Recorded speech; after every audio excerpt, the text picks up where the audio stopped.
Hello, everyone, and welcome to the Schematic, the official podcast of thecinematropolis.com, your home to thoughtful conversations on film.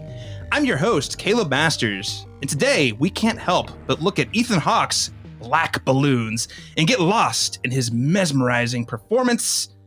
It's almost as intoxicating as knockout gas. That's right, ladies and gentlemen, we are reviewing The Black Phone from director Scott Derrickson and writer C. Robert Cargill. And we're going to start with an icebreaker question before jumping into a spoiler-free review and verdict of the film. And then we'll close out the show by going into an in-depth spoiler discussion where we really get into all the treats this movie has to offer. I'm super excited to introduce today's guests. First and foremost, LaRon Chapman. We're back to a horror movie, finally. Sadly, you and I, due to life things, missed Doctor Strange, which is a sort of a Marvel horror movie, kind of. I'm happy to have you back on for The Black Phone. I hope they left something for October because I feel like we're getting spoiled right now. Having, I think I'm showing my hand right now, but yes, a good horror film way before October. Hopefully there's something left for us then. Hopefully there's more to hang on for Halloween ends than, Halloween kills. Yeah, hopefully. Hopefully.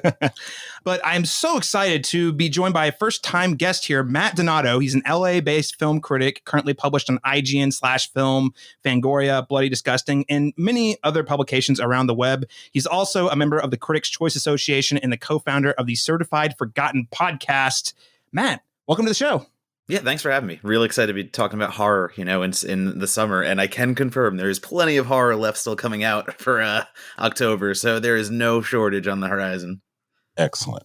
Oh, that's perfect. So Matt, you and I met many years ago on the internet, like via Twitter. I think we were both working for a website called We Got This Covered way back in the day.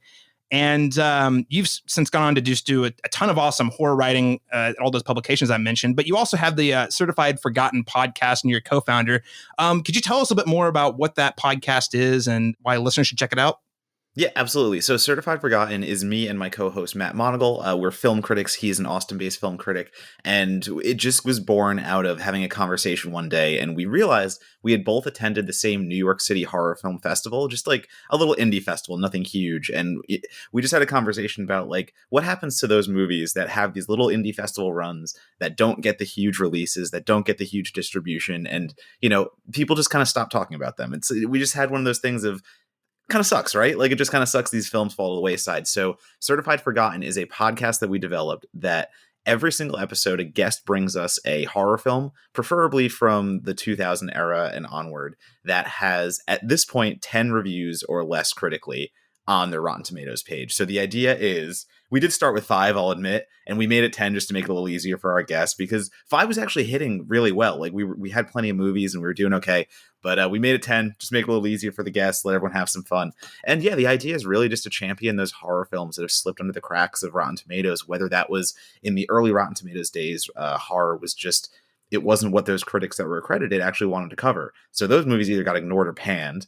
And then as you got on later, straight to video was a big kind of, sacrilegious thing. If it's going to video, it can't be good. So those got ignored. So now what you have is a lot of horror films from that era, especially indie, that just never got discovered. So we're just going back and trying to rediscover them. That's such a fun premise. I love it. And I love that it's in a lot of ways preserving or highlighting films that basically no one saw. Very few people saw. That's great. Out of curiosity, what were maybe 2 or 3 of your favorite from 2021 that you guys covered? Let's see, from 2020. So are you saying episodes we recorded in 2021? Yes, correct. Okay, so recently we have done some ones that we're just pulling from all over. So, the films can go as far back as the 80s and stuff like that. Recent episodes that I've really enjoyed. One was called Trace Thurman, who is part of the Horror Queers podcast and is a Bloody Disgusting writer, brought on this movie called Deep Murder. And the very quick analysis is a hilarious cast of comedians and actors. They are playing in a softcore porn, and you're kind of watching it like you're watching a softcore porno, like they're doing a satire of that. But then in the world of the porno, there's a murder. And I say that because it's a hard concept to kind of like they don't break from the filming method and be like, oh no, we're on the set of a porno and there's a murder. All the characters just stay in character and there's a murderer and in the porno. And it sounded so dumb. It's something that me and Monagle always kind of go back and forth. And I'm the comedy guy. He's the straight lace guy and the more period based. And we both love this movie, Deep Murder. We didn't expect to. So that was a really recent discovery for all of us. And then we did an episode. I'm going to go back a little farther. I think just one of my favorite episodes is a movie called Patchwork, and I brought on Amelia Emberwing, who is an editor at IGN as of now. And Patchwork is Tyler McIntyre's first movie. He went on to do Tragedy Girls. And I think it's just so much fun. It is basically a Frankenstein riff where 3 women are murdered and put in the same body, and they go to get revenge, but they're doing that in the same body. So like the way they get around it is they do the Frankenstein effects where you're seeing them stitched together as like, one actress is playing her, but she's all stitched up. But they do have a lot of moments where you go in the head of the monster. So you are seeing the 3 women separately, and they're just talking to each other and interacting. And it becomes this really weird creature feature girl gang flick that like does exactly what's intended. Like it just goes against the patriarchy and has a lot of fun doing it. So there you go. Patchwork and Deep Murder. Two, one recent, one favorite. I literally just wrote both of those down. So you just sold one person. I feel like the first one would be an incredible companion piece with X, which is about a horror, the filming of a porno that turns into a horror movie. I got to check both of those out. Do it. Well, hey, Matt, thanks for sharing a little bit more about the Certified Forgotten podcast. Now, listeners, before we do get into today's review, I just wanted to quickly note that if you're listening to the podcast today and you enjoy our conversation, please consider supporting the show by subscribing to the podcast and leaving us a rating and review on your preferred podcast app, most notably Apple Podcast and Spotify. Give us those ratings, baby. Get us up. Get us discovered by more listeners just like you. It really goes a long way in helping us out. Currently, we're not really monetizing the show. So if you want to help us out, the best way you can do it is by taking 30 seconds to head on over to those apps and giving us a rating. With that said, though, let's break the ice a little bit. Matt, especially, I don't know how many of my listeners are familiar with you, so I want to get to know a little bit more about your tastes and maybe what you bring to the Black Phone. The film, of course, is set in 1978. So for our icebreaker question, I want to ask you that if you had no choice but to be trapped in a horror movie, what decade of horror movie would you prefer to be stuck in and why? It's funny because I'm such a huge defender of 2000s space horror. I think that like 2000s, obviously talking about Certified Forgotten, I mentioned the 2000s. I'm a huge remake guy as well. And I really love the idea of taking something classic and making it contemporary. So you'd think my answer would be like, oh, let me be in the new metal 2000s era of horror. But I can never get away from wanting to be around be inside a movie like The Return of the Living Dead. I just think that entire 80s aesthetic, like especially mid 80s when Midnighter movies were kind of at their peak and cheesy, and they knew how to have fun, but they knew how to tell a story, and they knew how to do all these things. And then like, I'm a big music guy. So like the minute you start incorporating these really fun punk rock kind of soundtracks and going that rock route, I use The Return of the Living Dead as my example of the film I would want to be stuck in. So despite a zombie apocalypse that ends with a nuclear explosion, probably the 80s is my answer. Well, we're not too far off at this juncture anyway, so might as well have fun. Go and fun, right? Oh man, that's good.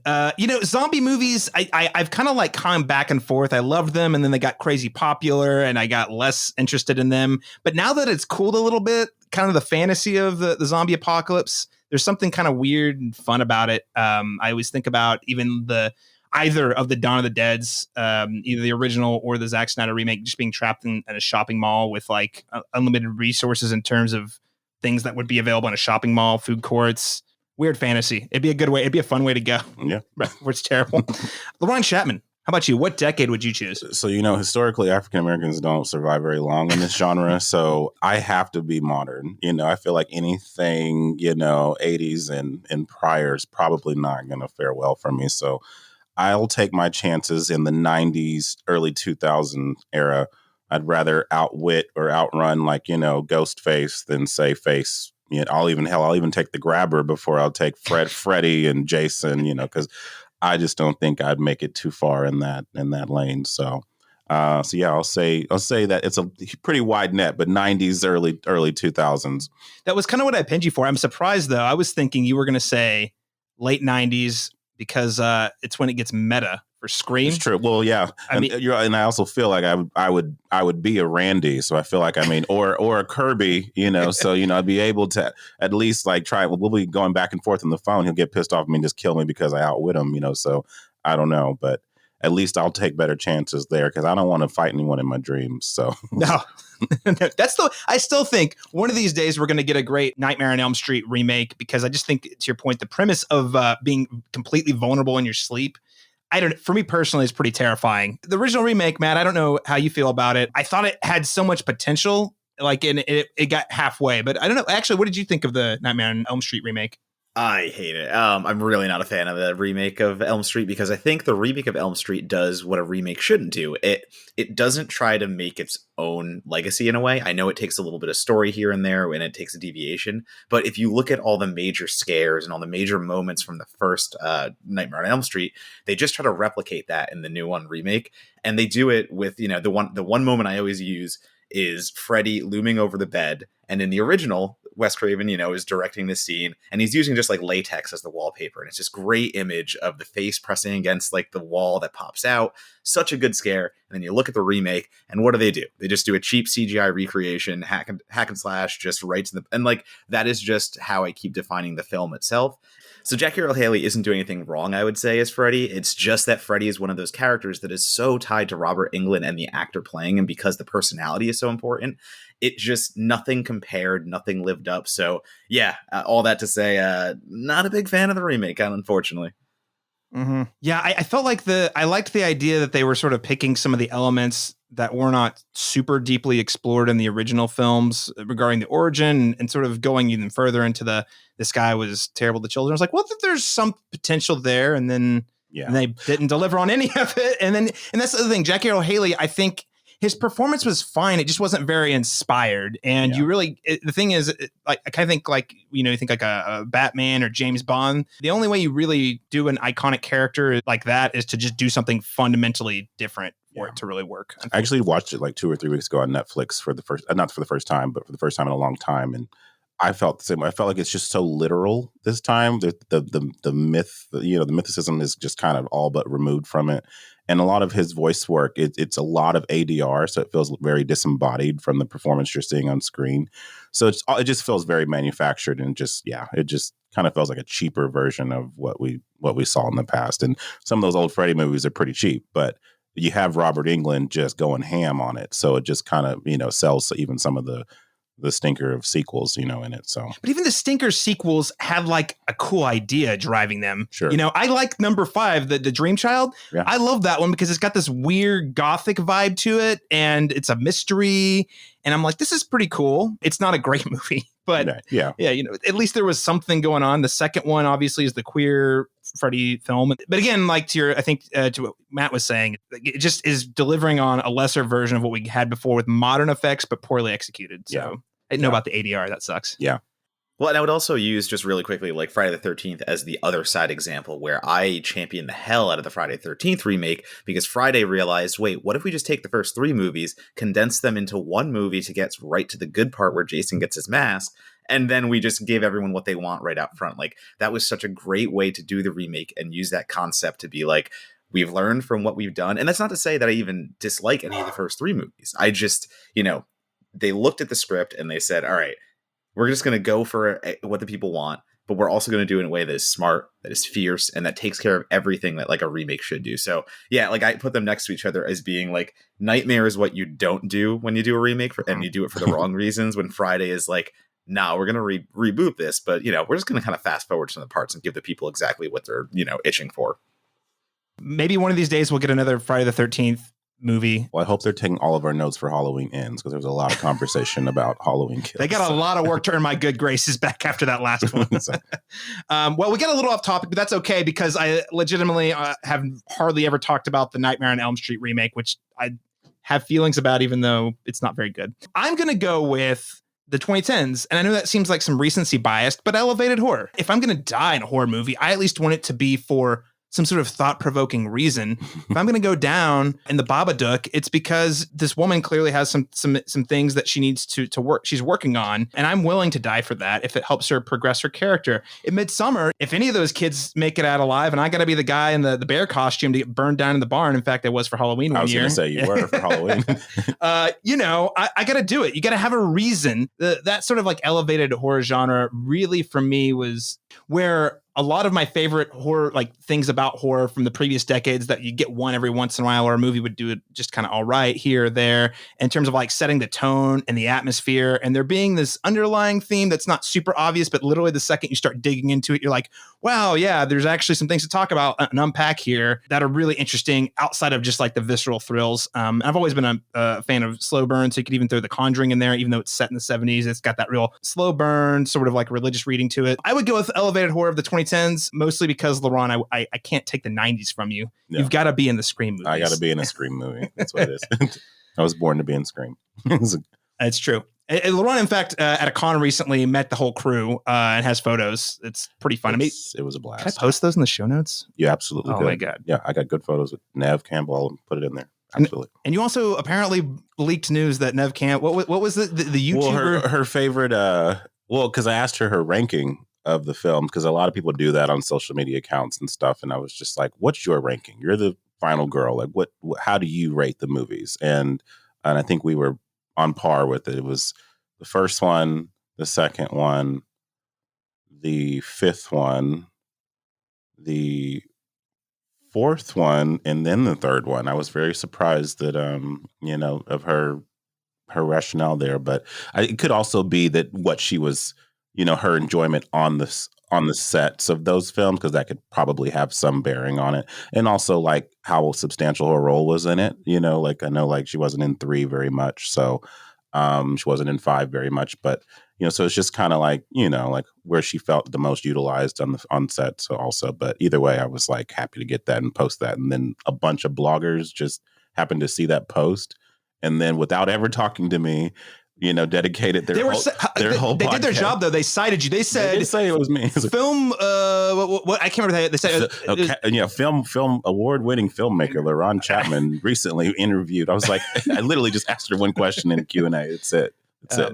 So yeah, that's fun. That's fun stuff. Yeah, but we need our headlines though. We have our blogs. We need our headlines. This is what we need. I would have said yes. I would get a full interview. It was like, but no, it's that next time that happens to Laurent, because he's one of those people this sort of random stuff happens to, where someone like he just gets tidbits that like somehow get picked up later. I'll send one to you if there's another Scream related one, because I'm sure there will be more with Scream. Give me those exclusives. We'll get them on the right sides. Awesome. Well, there you have it, ladies and gentlemen. If we were trapped in the decades, those are the decades of horror films we'll be trapped in. So much fun. What decade would you be trapped in? Let us know by sending an email to thecinemetropolis@gmail.com. I would love to hear from you. And for those of you who come up with some good answers, you have a chance of having them read on the show. So please do send them our way. All right. Well, without further ado, let's go ahead and jump into our review of The Black Phone. I'll be home in the morning. Where are you going? I'm staying over at Susie's tonight. What's new? The flyer. The papers call him the grabber. I wish you wouldn't call him that. You don't actually believe that story, do you? Because he can't hear you, and he doesn't really take kids that safe.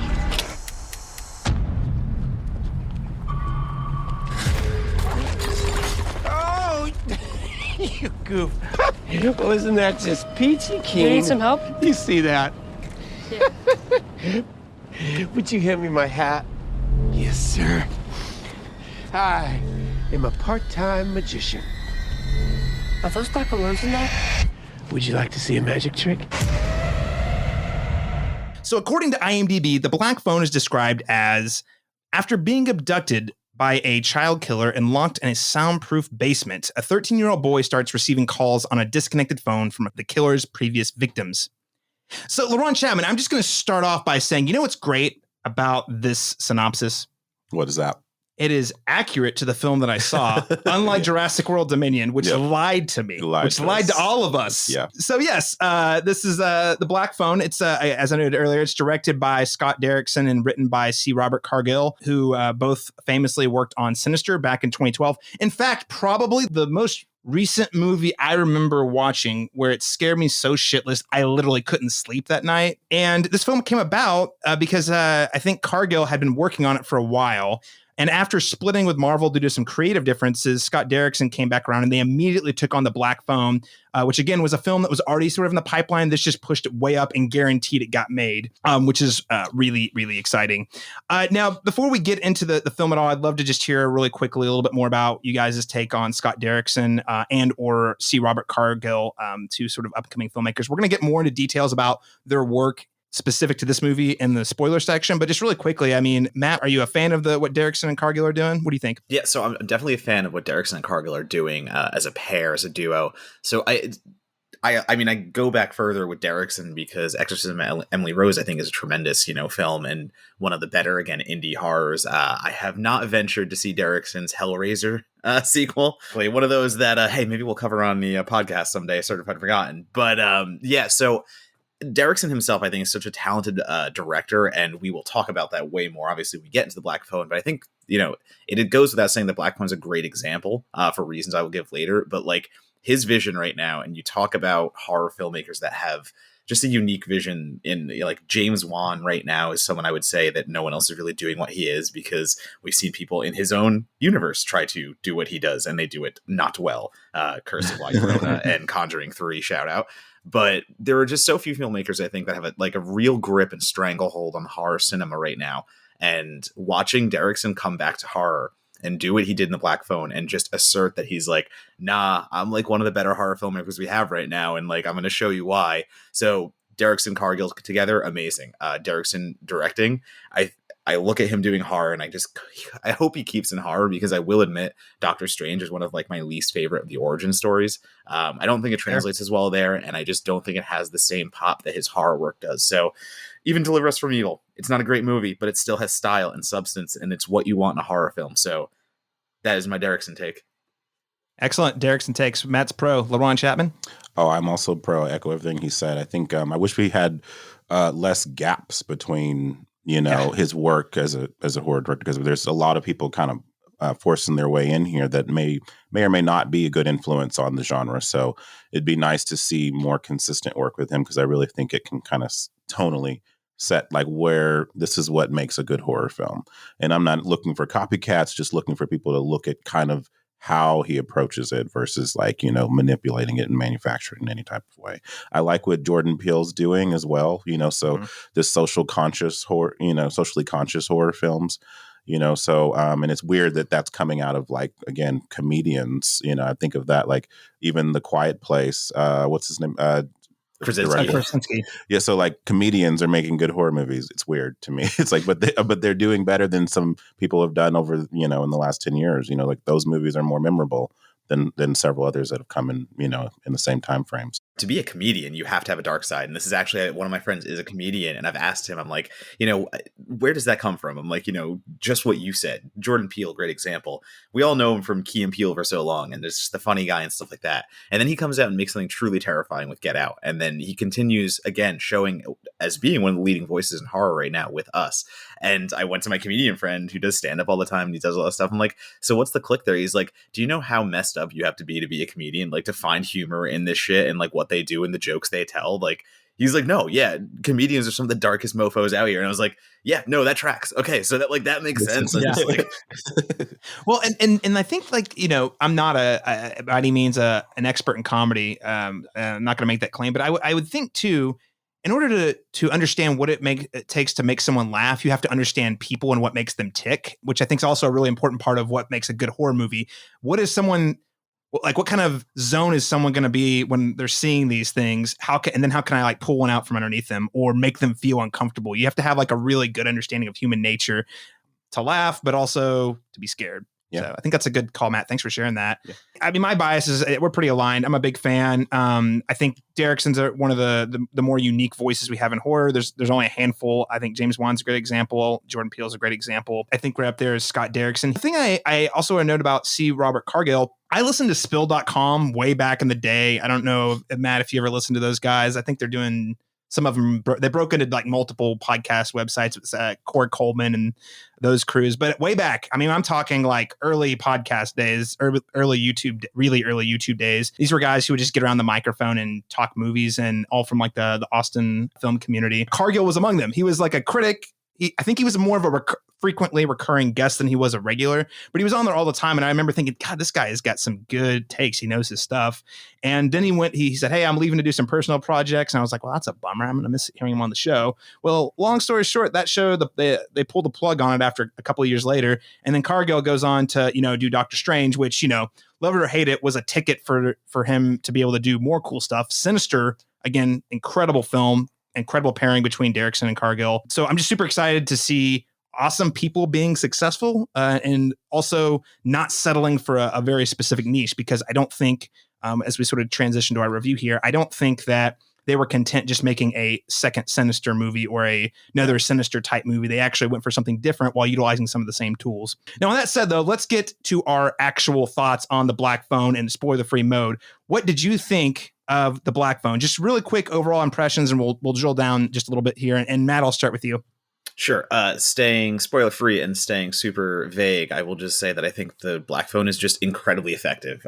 It does a good job laying the groundwork of being a period based kind of like Richard Linklater film. Like early on, you meet a kid who is just a kid and very like in Little League and doing all the things that are very just nice and dramatic. And you're teeing up this terrible horror film, but I think it's a great contrast because what we get later is a terrible horror film in the sense that not quality terrible, like invasive and destructive. And the way that he toes the line of, I like what you said about Sinister before, because I too compare them. Sinister and the Black Phone are absolutely going for different kinds of horror, but they employ the same methods. And you see the direction of, Derrickson being so key here, because he's still able to get the same paranormal kind of jumps and scares throughout the film, even though this is now a kidnapping scenario. And he's just using a lot of the same horror techniques, but done in a different way, because he's just good at telling a horror story. And that is what it is, the simplest way to do it. Like, we'll drill down later about all the reasons why it's good, but the Black Phone is just a very good horror story. And especially in a time when we're looking for kind of bigger budget examples on the big screen that have an identity and have a director who has a great horror voice, that's the Black Phone. That's just what it is. Awesome. Well said. LaRon Chapman, what's your take? Yes, it's a very effective thriller, but I think what makes it a little bit more impactful for me is that the characters, we care about them. We care about the stakes that they're in. And that's not normally a prerequisite with the horror genre. So I think that by, again, laying that foundational ground, early on, get us invested into the emotional stakes of the characters, just made us so much more involved in all of the, the disturbing aspects of the story. So, I thought it was very effective. For me, and I definitely don't see as many horror movies as Matt, so I'll preface it this way, but at least for me so far, this is the best horror film I've seen this year. And I don't want to repeat too much of what LaRon and Matt have said, because I think they both said it really well. The one thing I want to add, maybe two things. I love that it's, as Matt said, so grounded in a sort of more traditional slice of life. Linklater's a great example, or a great comparison story. This film is a drama that I think at its core, it's actually a drama that just happens to be extremely scary and utilizes a lot of horror techniques. It's all grounded in very real character drama, broken homes, siblings who don't get along. They still kind of love each other, bullies in town, over dumb stuff. Like, all these things feel very relatable. And I like how he sort of reels you in a little bit. I won't spoil too much, but like every time you start to get used to a certain status quo, he introduces a new mechanism where you're like, oh, okay, this plot's thickening a little more. Tell me more. So I think outside of, sort of that Linklater comparison, or even the Sinister comparison, I'd actually compared it to a Stephen King novel, though maybe a little more grounded in a lot of ways, at least from a character perspective. But it's got that, like, this is a real human story that's really heightened through these circumstances, and it's like an onion that you peel back. While at the center of it, the core fear is the grabber, Ethan Hawke, which we'll get to in a moment. But it's not like some crazy supernatural ghost. It's not some supervillain. It's not like this crazy larger than life. It's just a guy going around kidnapping kids. Right. So I think all of those things just make it feel unique, have its own identity, feel fresh on the big screen. And you take all of those together and you just have some great execution and a tightly written script. And I think we've got a really dynamite film. Comparing the Black Phone to Sinister, more thoughts here. I'd love to just dive into that a little bit more, because from my perspective, I feel like we were saying earlier, similar films, similar tool sets applied differently. LaRon, did you have any sort of thoughts or notes on how this might differ? And I only asked this question because I do think they're fundamentally different enough that I wouldn't necessarily always recommend Sinister to someone who likes the Black Phone and vice versa. Fair. I think tonally they're about just as dark and unsettling. I think what works for both of them, though, I think is there's this, the eerie, obviously the very eerie cinematography, the production design is very textured, and the use of really grainy archival footage, that really kind of sets the tone for that 70s era. And again, I just think that those things grounded, even when the more supernatural elements kind of take the reins, that texture around it, the characters, the setting, this place, we feel very much like we're in that space. So when those things are added, it's not so, you know what I mean? It doesn't feel so divorced from it. I mean, we can accept it. We can accept whatever the story is because we're so invested in what's happening on screen. So. Mm-hmm. Matt, any thoughts about how the Black Phone compares to Sinister, how they are similar or different? Yeah, so I'll just go the comparison route because for me, it's children fight for survival, others become ghosts, and grainy home videos present information in a stick to your kind of brain manner. So for me, it is just so similarly tied thematically. And then the differences of the employment. Obviously, Sinister, we're talking about a film that really goes for those gnarly demonic scares. Bagul is this menacing beast, and the supernatural makes it so much worse because you're going between like these like ghost dimensions almost, and the kids coming in and out. But then, you go into the Black Phone and it is very much a human thriller, we'll call it. The grabber is just another abused person who has taken, all the trauma from their life and turned it into the worst manifestation possible. But it's still just a human at the core of it. And we have to find a way to get those same scares somehow. And like Derrickson does, Derrickson takes all the horrifying elements of Sinister. There's a scare here and there where like it's a really hard pull on a character's face, and then like a ghost head will come out of nowhere into screen. Like it's the same trick, but you're not expecting it here. And I think Derrickson also knows that too. It's like, you're not expecting the Bagul kind of scares in a movie like The Black Phone. And that's when he's like, but what if? But what if we did that? And so I think that's where, again, comparison, differentiation, and they meet in the middle because he's essentially using the same tools, but using them in a way that is fresh, unique, and again, almost unexpected because he knows you're not looking for it. One thing I like here is the fundamental motivations of the main characters in both movies, and sort of how it creates a different type of tension. So in the Sinister, your main character, you think he's a good guy, but then is consistently making selfish decisions, and he's digging deeper and deeper and deeper into the rabbit hole. And it's like, how is he going to get out of it? Mm-hmm. Right. We weren't going to spoil where the film ends up, even though it came out, 10 years ago. But, he's digging his way in, and you're like, oh, no, don't do this. Don't do this. The tension is don't do it. And he just keeps going further and further. And you're like, I hope he can figure it out. This one, though, our main character is completely innocent, just happens to get kidnapped. So the whole thrust of the film is, how do I get out of here? And I find that sort of interesting because the tension's a little different. The urgency's a little different.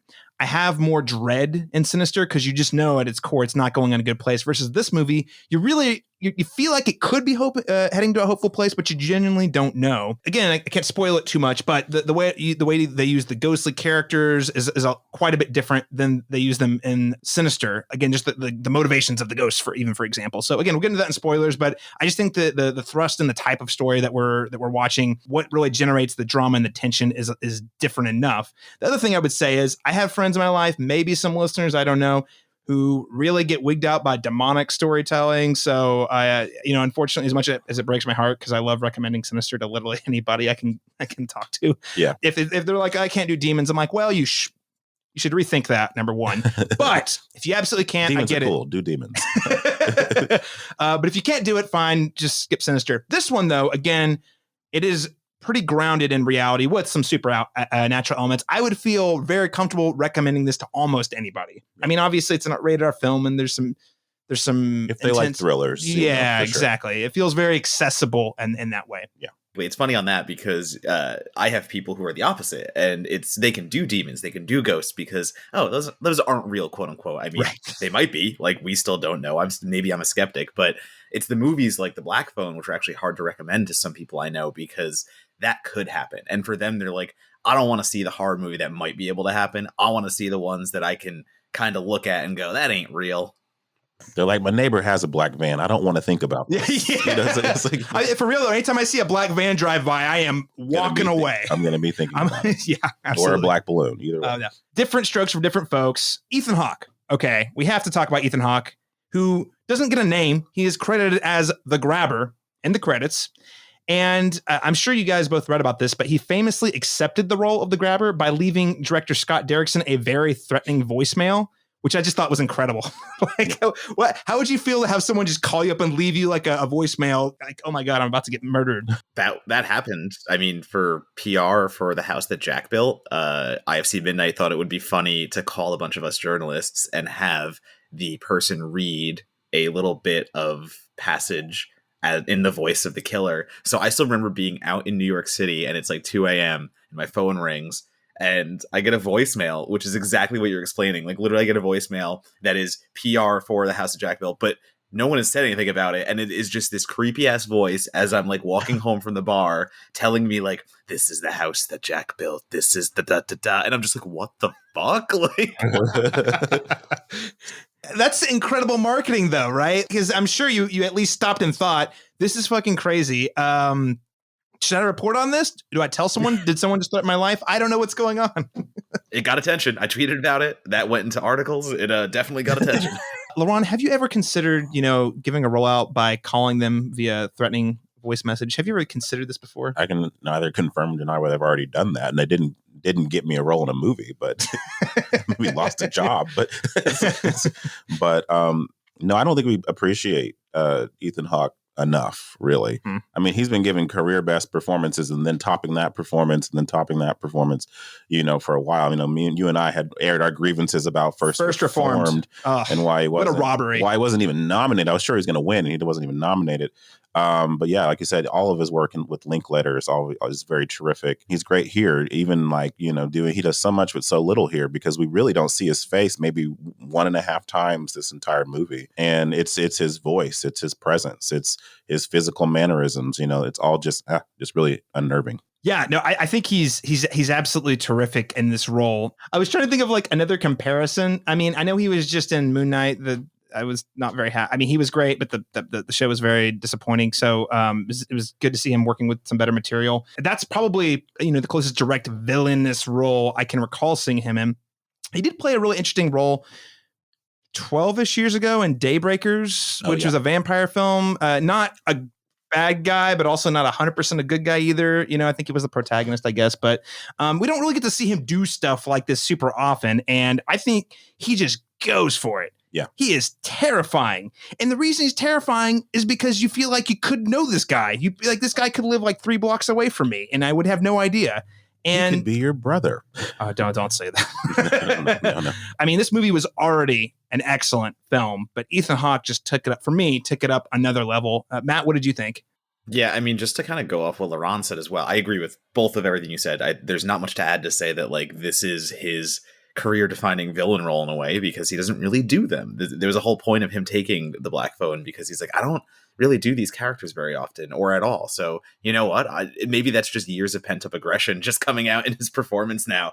But there's just one scene going off what LaRon said specifically about how he doesn't have to do much in this film to terrify us, and he's working with basically minimalist tools. And he's basically walking down a staircase at one point and he's in shadows and you can't see what mask he's wearing. And I think, it's worth noting that Tom Savini did the masks and it's basically a frown and it's basically a smile. And depending on which mask he's wearing, that is what we can expect in the scene. Is it going to be him being nice or him being not nice? So the one scene that just nails it for me is he's walking down the stairs. He's in the shadows. He's approaching the kidnapped boy, Finney. And we don't know yet if he's happy or sad. Is he going to be mean? Is he going to be not mean? And he starts talking in a high-pitched, happier tone. So you just immediately are like, oh, cool. We're preparing ourselves for another interaction where he's going to tell this kid Finney what he can do to survive and everything's going to be okay. And then he walks into the light. And he walks into the light when he's wearing the frown on. And you like just what he does in that moment of convincing us that everything is going to be okay. We put our safeguard goes down. Like it's a great performance moment because he makes us feel okay. And then he walks in and we just see his eyes and the mask and the menace that comes with it, and everything changes just on a dime. So for like that performance power right there for me was just when I was like, yeah, no, top tier villain shit. Oh, I know. I love how you put that though, because he's able to make you feel comfortable just for a second. And it's like that whole kidnap. There's actually a phrase for it. Apologies, I don't know what it is. But whenever you're kidnapped and you start to bond with your kidnapper or whatever, Isn't that Stockholm syndrome? is that what it is? Is it straight up Stockholm syndrome? Okay, Stockholm syndrome. Yeah. So you are you're kidnapped, and obviously is a terrible thing, and you're literally being held prisoner. But sometimes he's nice, right? It confuses that relationship, right? A lot. As the audience, even because you're like, well, maybe we're gonna unpack something about his past that's gonna make us feel less bad about him or something, But Matt, I'm glad you mentioned the mask too. Again, Tom Savini design, great choice. And I love how they cleverly use different. There's a few. You basically can take it apart.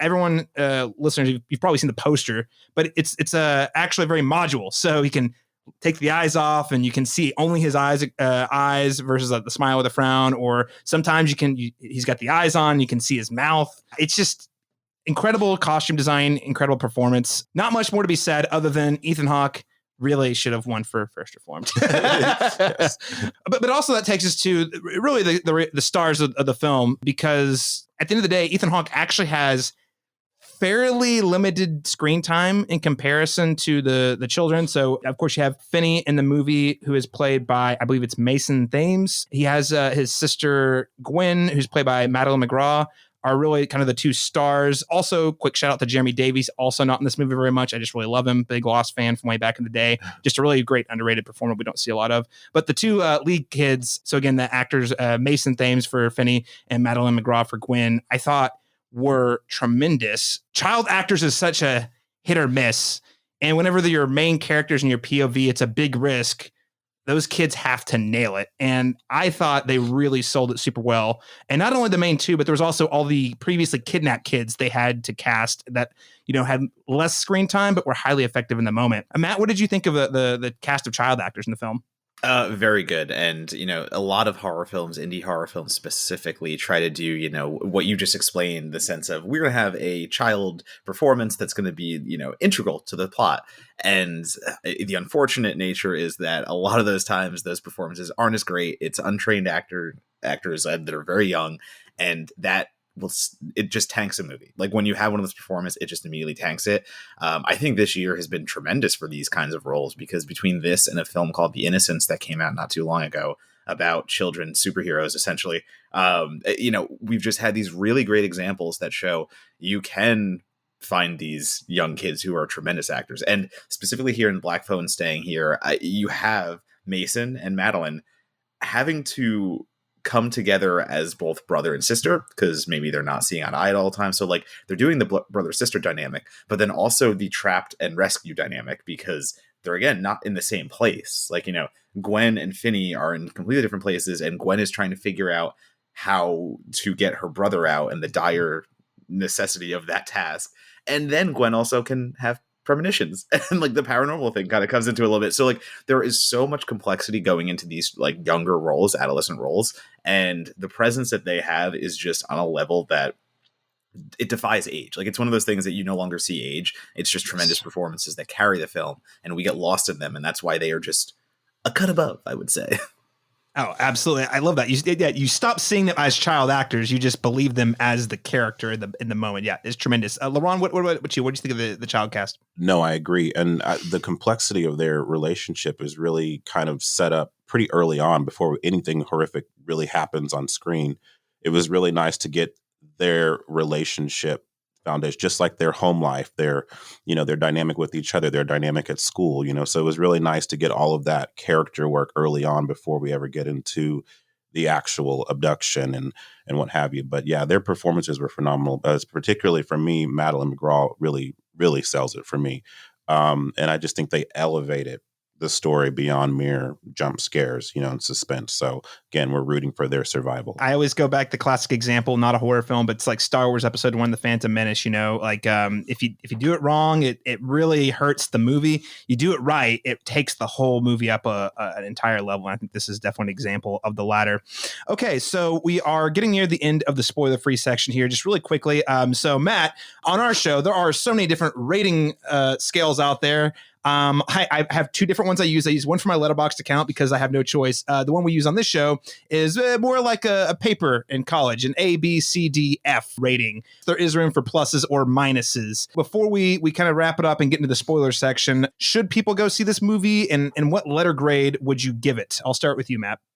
Yes, people should absolutely go see this movie as what I will still call original horror. I know it's coming from a Joe Hill adaptation. I understand it's an adaptation means it exists somewhere else, but I still consider it like an original horror IP in a time where it's just so uncommon with the Conjureverse and things of that nature. Everything needs an IP these days, so very happy to say go see The Black Phone. And if I were, I'm so happy to say go see The Black Phone. Somebody literally tweeted into my feed like a few days ago. I don't know, they were getting shitty online. They were like, I don't get everyone who like loves The Black Phone. It's one of the worst movies I've ever seen. And also Madeline McGraw is one of the worst performances I've seen in a long time. And I muted that guy so quick. Like literally, if you bring that hate into my feed, it's an instant mute. Like, that's how much I love this movie and how much I'll defend it. So that is how much. And if I'm giving it a letter grade, I think it comes in like, I really think it was a B plus when I walked out of the theater. And the more I've thought about it, that has really elevated. Let's say it got extra credit and it's an A minus now.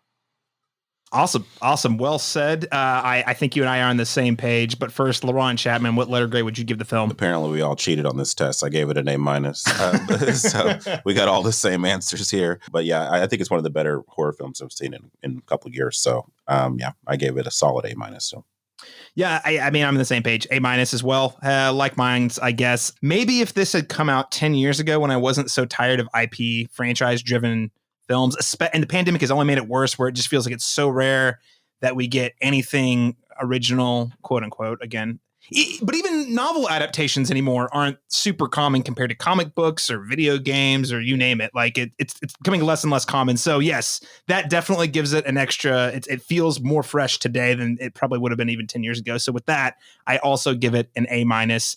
And I like to throw this out there too for those of us, our listeners who maybe have already seen the movie. What alternate movie, television, novel, music, video game, or whatever other thing recommendation would you give to listeners who enjoy The Black Phone? Laurent, I'll start with you. I came up with 3 because I never can narrow it down, but these all kind of dealing with the same themes. Not exactly a horror film, but very much related to the same kind of trauma that the kids are going through. Room. That came out with what's her name, Brie Larson. Right? Not to be confused with The Room, just not Tommy and Wiseau. The Room. Also a horror film for different reasons, but no, Room. The drama. Prisoners came to mind, and then as well Split to a lesser degree, but all dealing with the vulnerability of our youth or children, in these kind of situations. Two of the three of those also deal with kidnappings. Yes, absolutely. Yeah, consistent theme there. All great recommends. I had Prisoners on mine as well, so I'm just going to scratch that out. 2013 Underseen Denis Villeneuve film. Check it out. Matt Donato, what else would you recommend? Yeah, so a film came out, I forget if it was 1 year or 2 years ago, a little indie horror flick on Shudder called The Boy Behind the Door, and it's really hand in hand. It takes kind of the same approach of a kidnapped child. It just takes all the supernatural out of it. It is just a kidnapping scenario. But 2 child performers once again who do a very good job, and one kid has to rescue his friend, and that's the whole movie, and they're fighting adults. So Boy Behind the Door, Shudder. And then I'm also going to recommend a film called Deadly Games, which is a possible kidnapping scenario. Have either of you seen 1989's Deadly Games? I have not, but it sounds like just the title alone has me interested. So I'm going to have to give you the quick spiel. And it is basically a riff on Home Alone, where a crazed Santa Claus breaks into a millionaire's house. And the kid, who is a huge action movie fan of Stallone and Rambo films, he basically has to defend his house from this crazy person dressed as Santa.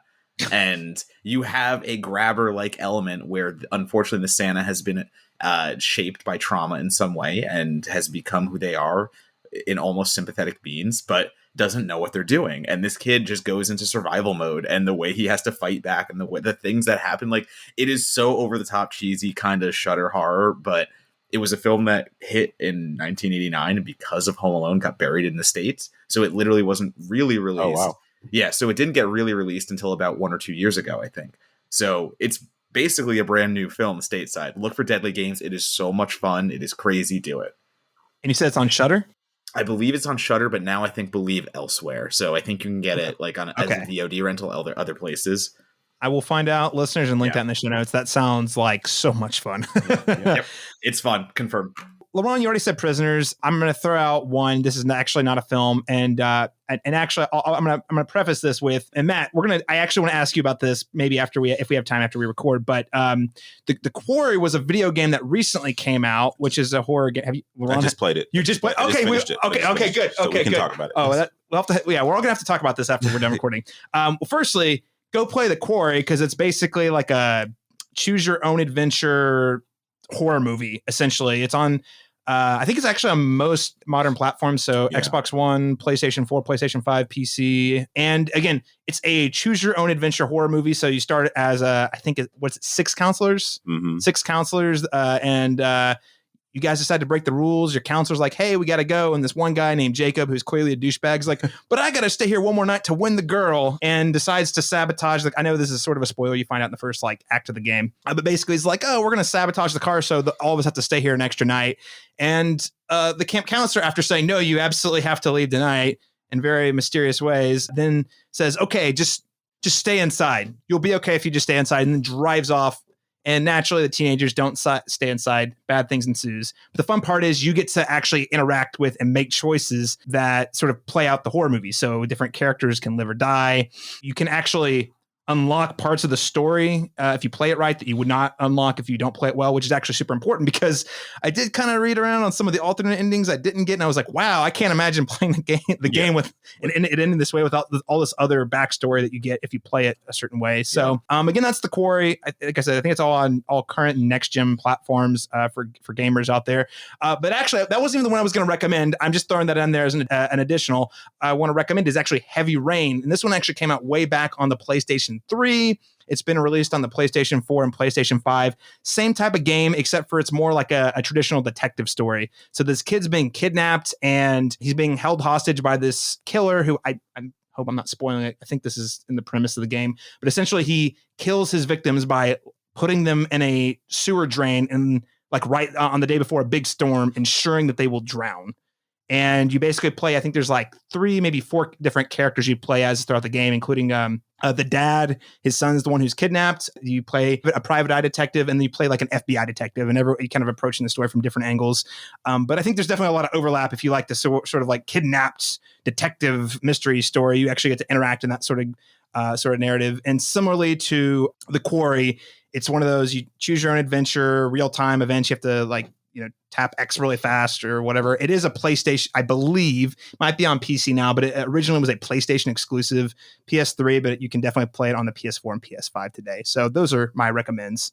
All right, ladies and gentlemen, if you don't want to be spoiled on the Black Phone, go ahead and tune out now. Stop the prime time, bitch! No more warnings, because we're going to talk about all these dream sequences. I want to start off first. There's actually I think 3 main areas I want to hit on. And the first one's being sort of this blurry line between dreams, visions, and reality. Because I would argue, I'm not saying I personally take this position, but I was really thinking about it. I believe there is a potential way to read this ending in which there's not really that much supernatural going on. The premonitions are pretty much inarguable. You can't really get around those. But is there a way in which this kid just happens? Is he going crazy? There's kind of this question here.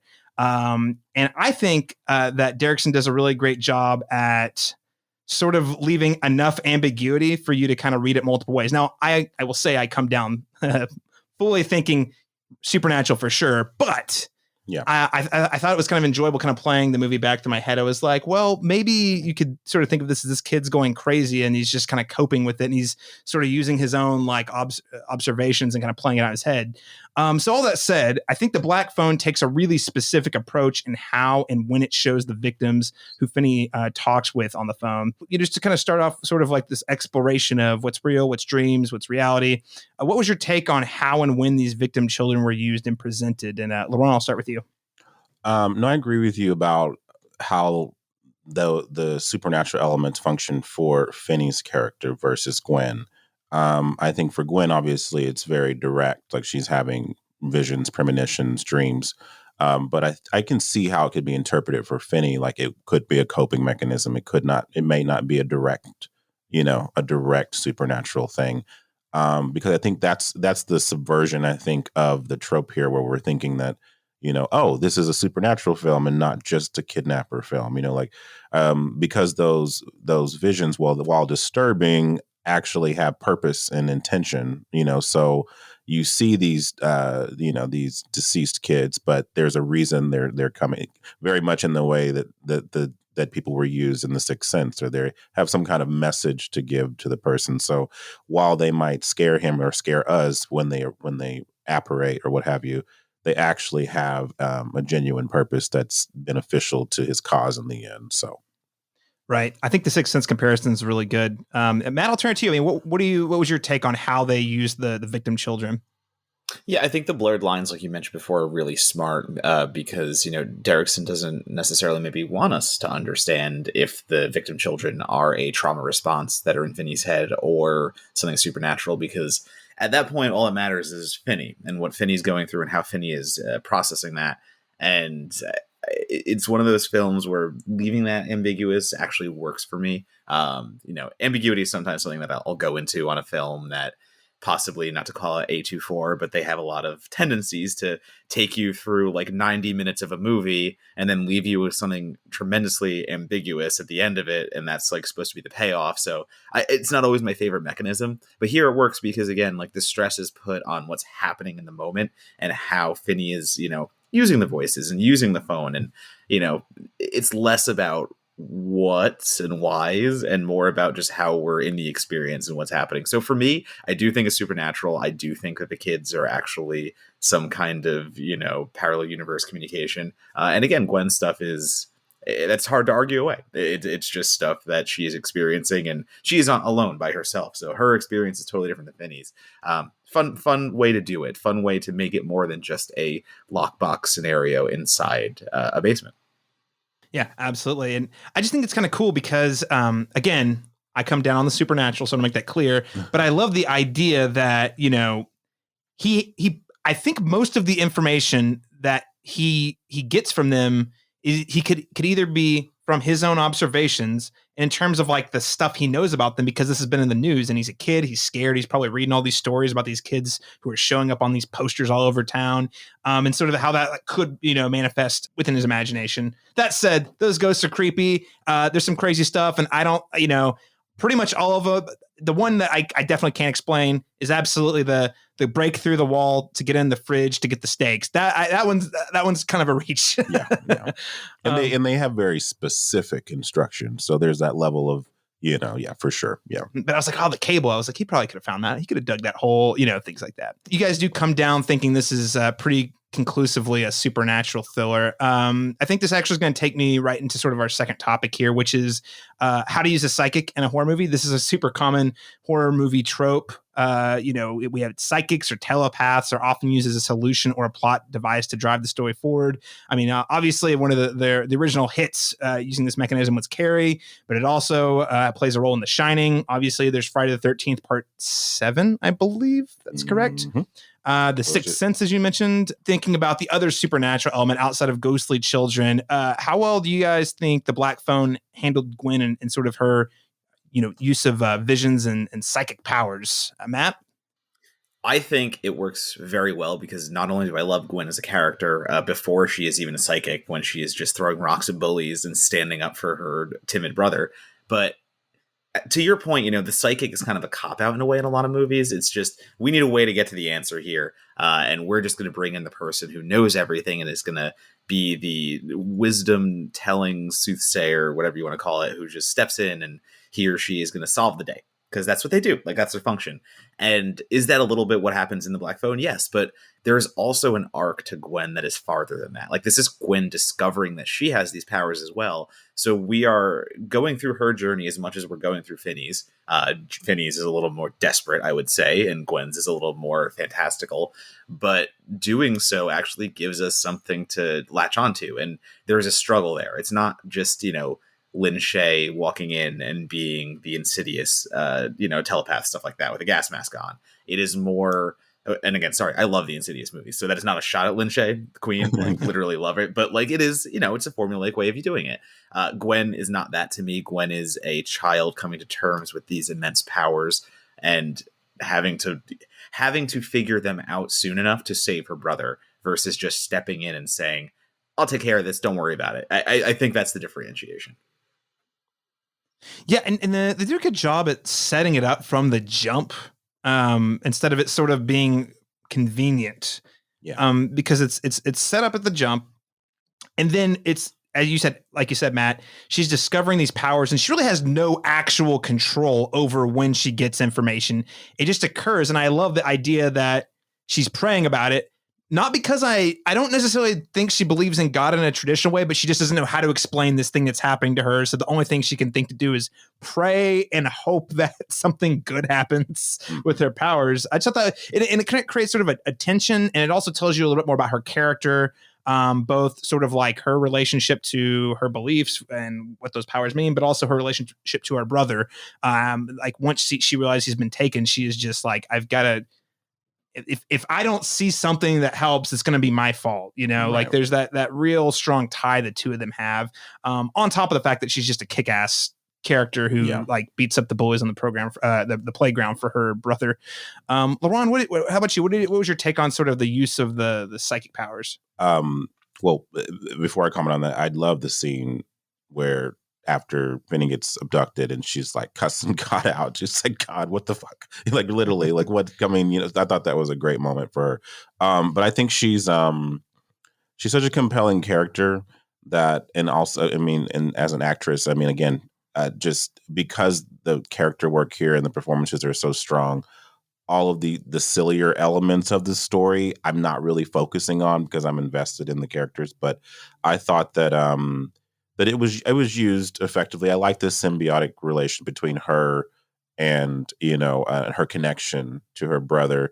Like, they're both having some kind of a paranormal experience in different ways, but all converging to the same cause. So I felt like that was a very interesting use of it, or at least differentiating it, so we have a couple different ways. It's not so traditional. It's like many different elements of supernatural, kind of all in the same space, and then finding a way for those things to, again, to become tethered. And I thought that was cool.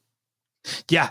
I think that's the coolest thing. I mean, Matt, you said it really well earlier, how they're kind of like working on their own ways. And then Laurent, to your point, kind of at the end, it all comes together. His visions kind of help him get where he needs to go so that the police can find him. And she's the one who finds him, actually, at the end of the film, which, again, just a great sequence. Cops are flooding into this other house and she just sees him and stops dead. Great chemistry. Because they could have easily just given her the full picture, and that would have been lazy. You know what I mean? That's where we wouldn't have cared as much about this if she had just seen where they were going, see what, hey, the kid wants you to do this and find the rope and do this and whatever. It's interesting. They're having different communications about the same events, the same victims. So I thought that was cool, that they're on two very different paths, but they're trying to accomplish the same goal. To find the middle. Yeah. I also really appreciated that the vision she sees of the house number did not turn out to be the house that Finney was in. That was a great twist, because, we're probably all like, yeah, okay, we know how this is going to go. Now the cops will show up there and save the day. Something bad might happen, but everyone will be okay. But for it to be, it's the wrong house, right as he's, trying so hard to get out and fighting for his life, you're like, oh my God, is he going to get out of this house in time when the cops are right there? Yeah. Just really awesome tension. And while we're on the note of psychics in films, I have to ask the question, because I do think it's a fun trope, especially when used in a clever manner. What is your favorite use of psychics in film, and why, outside of the Black Phone? Laurent, you're thinking. I liked The Sixth Sense quite a bit just because it was something that wasn't, you don't know it's a trope because they're directing your attention away from the fact that it's a trope. But I'm sure there's a psychic movie that I can. Well, I think The Sixth Sense is a great example. I mean, because that is that by what was it 1999? That had been psychics had already been around, but they're focusing on the horror element versus Carrie dropping buildings on stuff angle. Yeah. Matt, how about you? What's your sort of favorite use of the psychics trope? I mean, I just go back to Poltergeist just being one of the most familiar and being one of the most like comforting. I don't know. I just love that actress playing the psychic in Poltergeist and the voice iconic, everything about it. It's like comfort for me. So it's weird to say like that's why I'm drawn to it. But also mentioning the Friday the 13th movie, it's one of my least Friday the 13th movies. But using a psychic telepath, whatever you want to say, in a Jason film was such a huge swing that I can't do anything but. I respect the ambition taken. I just couldn't hate that film anymore.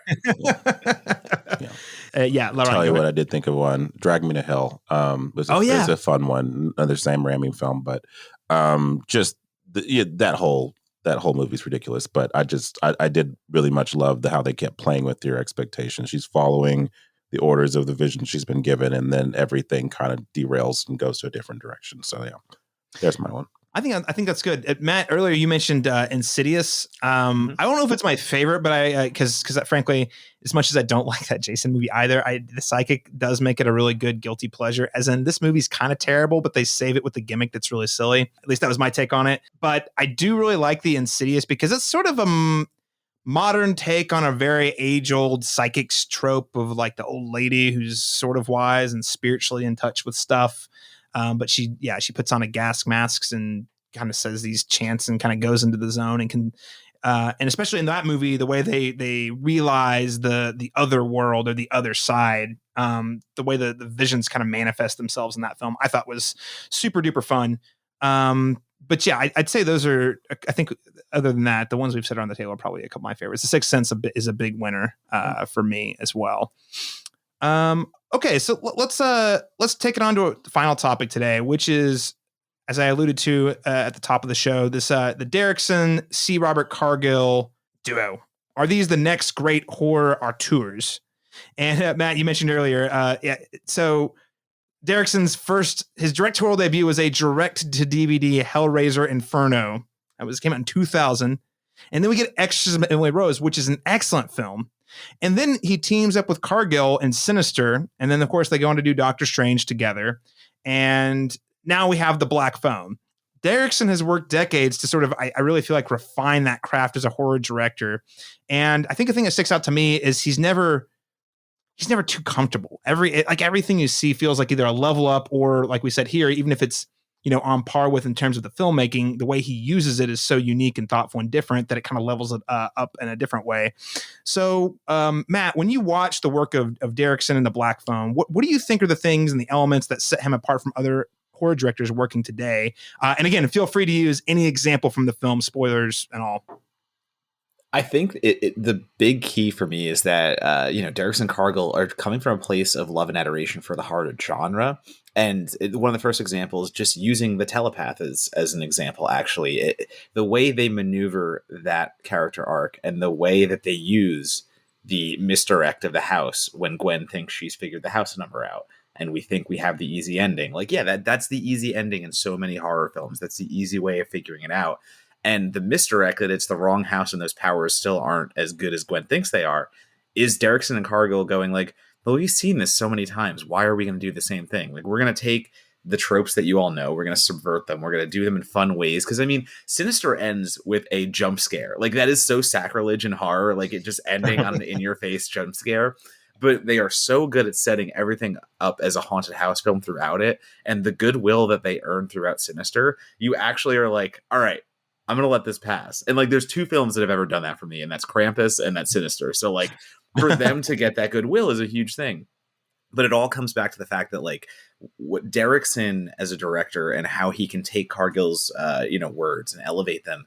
And one of the other example I'm going to use here and his vision is this is a largely single place setting film taking place in the Grabber's basement. And another director would simply see the basement as four walls that never change, and like you're stuck in this room. And what Derrickson does is he shows you everything so methodically, and he only shows you what you need to see so well that the size of the room changes for me. And when it needs to be big, and when Finney needs to explore the room and figure things out and, you know, further his escape plan, that room feels massive. And it's like, okay, we have space to breathe. I don't feel like this is a closed off room and we're seeing the same landscape over and over again. But then when Cargill and Derrickson, when Derrickson wants you to feel the horror and the dread, and he wants that basement to feel like claustrophobic, he just makes the camera do things with like focus and going real close on Finney or real close on Ethan Hawke. And all of a sudden, like the walls close in on everyone and you just feel claustrophobic. So like he's taking a single setting, but he treats it in a way that is so developed and so like conscious of how to kind of make us feel along with just this. And like, that's just a setting. That's it. I'm not even talking about performances he gets, all that thing. So like, I just think he puts more thought into the things that other filmmakers should be thinking about.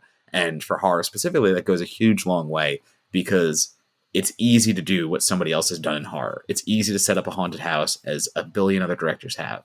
But if you're James Wan, though, if you're Scott Derrickson, you look at what has been set up over and over again, and you say, how am I going to make this my own? How am I going to redefine the horror genre at the moment? And how am I going to really like take this to the next level? And that is just the mark of a very efficient and a very prolific director. And I do think, you know, Cargill and Derrickson working together, to echo what we said before, I really hope they stay around the horror genre, because we really need a constant steady stream of things that are accessible and frightening and just big kind of massive event films. And yet this was made for all of $18 million.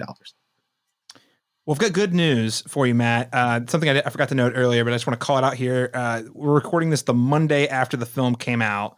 It's an $18 million budgeted horror film. It made $23 million in the domestic box office on its opening weekend, which for a horror film is good. That's not from some sort of pre-existing IP. That's a big That's deal. big. That's big. I mean, because it's you know, and I'm kind of hoping, the hope is word of mouth from Matt's review, from this podcast, is like it has legs, you know, and people go back and see it either a second or third time, or convince their friends to go see it a first time. Yeah. So anyway, I'm very, frankly, after watching the box office for the last 18 months, and I know the pandemic was a huge factor, it was pretty much perpetually bad news. Yeah. It's like, hey, a Marvel movie made tons of money, Fast and Furious movie made tons of money, and a Disney movie made an animated Disney movie did all right money. A Pixar movie tanks. You know, like it's just even the like the Pixars are not doing good. Mm-hmm. So to see that like we have something that feels, again, based on a short story, but for all intents and purposes, I agree with you, Matt, more of an original horror film making this much money. It's a success story. It is a huge success story. Give us more of that. Give us more of everything everywhere all at once. And I'm feeling a lot more hopeful all of a sudden. But Matt, one thing I wanted to circle back on what you were saying about what makes them such a compelling duo.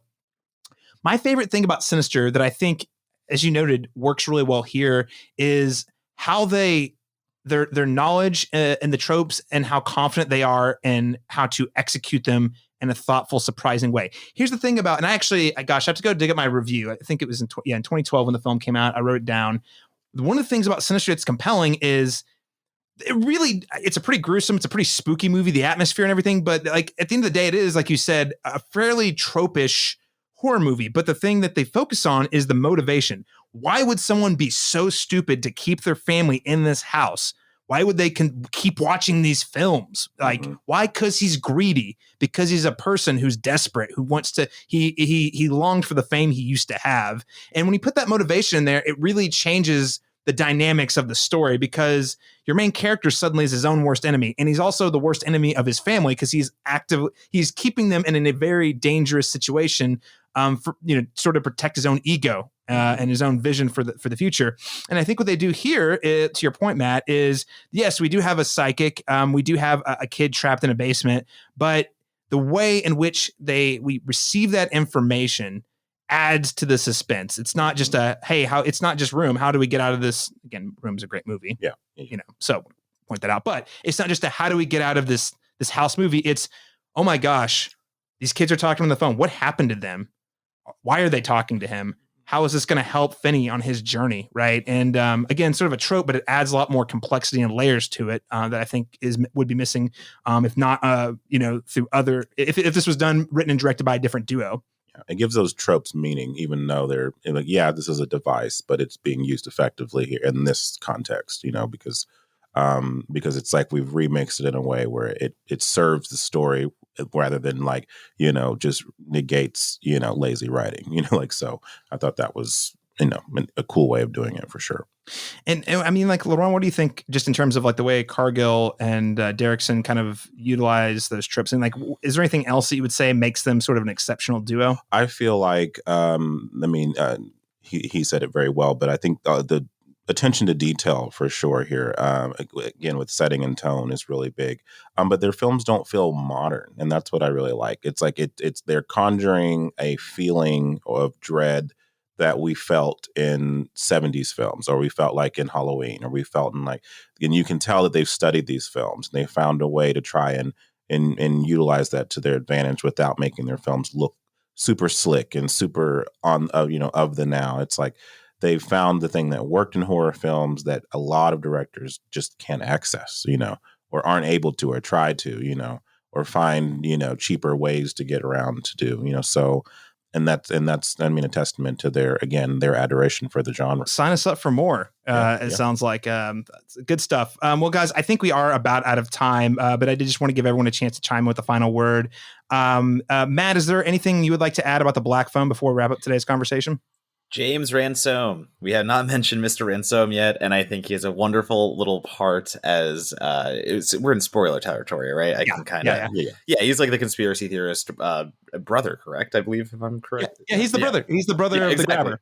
Right. So it's just this amazing little note that in this dire, bleak, horrifying film, we still get a little bit of comedic relief. And James Ransome, I think, is such an underrated talent. And we've seen him in the It adaptation of late, and in so many other films, Ty West in A Valley of Violence, just like down the list, where he has stood out in these indie roles, and I just think he deserves more credit. So also amazing death sequence, just a plus death sequence. So again, we're in spoiler territory. I hope I didn't just ruin it for you, but anyway, Ranso, he gets my last word. I've got to call that out though. Talking about great filmmaking. The moment in which you and his character figure out exactly what's going on at the exact same time, which is amazing because usually, you would figured out if it was not as well written and as well paced as this, you would have figured that out before. Right. But it's literally like the second he starts to relook at the map and you're like, wait a second. Is he, what's he thinking? Oh, wait. My brother has a black truck, a black fan. Wait a minute. Yeah. And then the death sequence was awful and awesome at the same time. Yeah. That was a real treat. Laurent, anything else you want to add before we wrap up? Oh, just see it, man. I want horror movies to do better at the box office. This is a good success story, but it'd be great if, you told your friends to go see it, to, keep that box office number, at least in the top 5 for a bit here. So while, give this film some traction. Let's make it another everywhere, everything, everywhere at once. Top 10 for I don't know, 15 weeks or whatever. Yeah, man. See it on the big screen is all I would say. I know it's really tempting. I have some friends who are like, oh, I've got a good setup. I'll wait until it's at home. No, see this in the theater. If you feel safe doing so, of course. See it in the theater. Go with some friends. I think this is a great friend horror movie watch. And just have a good time. Sit back and watch some master filmmakers tell you a great story. There's just so much to love about this film. And if you do it, we might get more. All right, ladies and gentlemen, that is our review of The Black Phone. Really quickly, I just want to give both of our guests a chance to shout out exactly where you can keep up with them and their work online.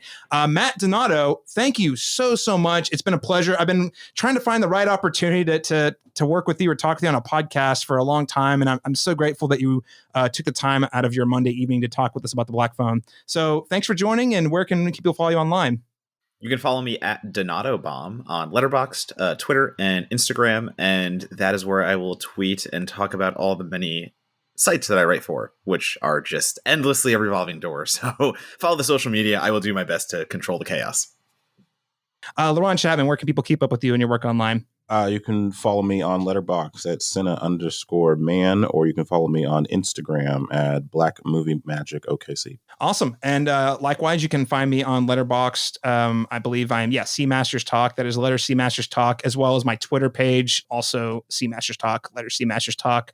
And if you can keep up with all of our work over at the Cinematropolis, especially for our Oklahoma audience, we just got done doing tons and tons of Dead Center Film Festival coverage. We had a really good talk with LeBron Chapman as part of that, as the Pride programmer of the festival, where we spoke with the writer-director of Mama Bears, a really terrific documentary that I think you should check out. We also just reviewed probably the harshest review I've given in a long time with Jurassic World Dominion. That was still a fun convo. I don't really like to be super negative on pods, but it was bad, but it was still fun. It calls for it. It calls for it. And hopefully the podcast was more enjoyable than the movie for everyone else. So yeah, lots of stuff to cover that we have over at thecinematropolis.com. You can also follow us on Facebook at facebook.com/thecinematropolis or on Twitter at thecinematrop. All right, ladies and gentlemen, thank you so much for joining us. We'll catch you again next time when we return for a review of Thor: Love and Thunder, and that'll be coming to you the week of July 11th. Don't miss it.